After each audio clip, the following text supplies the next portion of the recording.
دیکھیں جنابت کی حالت جو ہے یہ یعنی آپ کی بالکل ناپاکی کی حالت ہے۔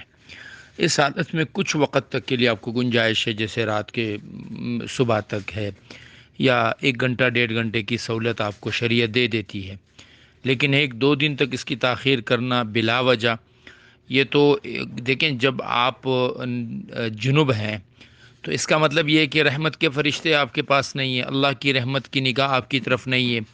آپ اس قدر اس وقت گندے ہیں کہ اللہ نے آپ کو اپنے گھر میں آنے کی اجازت نہیں دی۔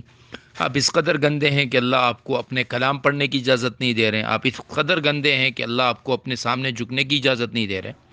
تو آپ تصور کریں کہ آپ کس قدر گندگی میں ہیں، اور اس گندگی کو 1 سے 2 دن تک لمبا کرنا، یہ تو بالکل آپ یوں سمجھے کہ آپ نے شیاطین کو، اور علماء یہ فرماتے ہیں کہ جو آدمی اور جو خاتون بلا وجہ غسل جنابت اور غسل حیض میں دیر کرتی ہے، اس کے اوپر شیطانی اثرات کا آنا بہت زیادہ ہے۔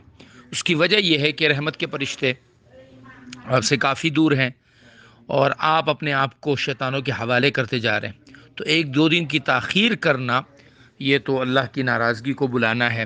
فرض نماز نہیں پڑھ رہی ہیں، قرآن نہیں پڑھ پا رہی ہیں، اور جو جو چیزیں، مطلب ایک تو ہے نا کہ رمضان کی رات تھی تو آپ نے سحری جلدی سے کر لی اور اس کے بعد آپ نہا لیے، ایک یہ کہ اب بلا وجہ اس قدر تاخیر کر رہی، تو آپ جو اپنے گھر میں جہاں جہاں پھر رہی ہے، تو آپ کے ساتھ ساتھ جو ناپاکی کی کیفیت ہے وہ بھی پھر رہی ہے۔ ایسا بالکل نہیں کرنا چاہیے۔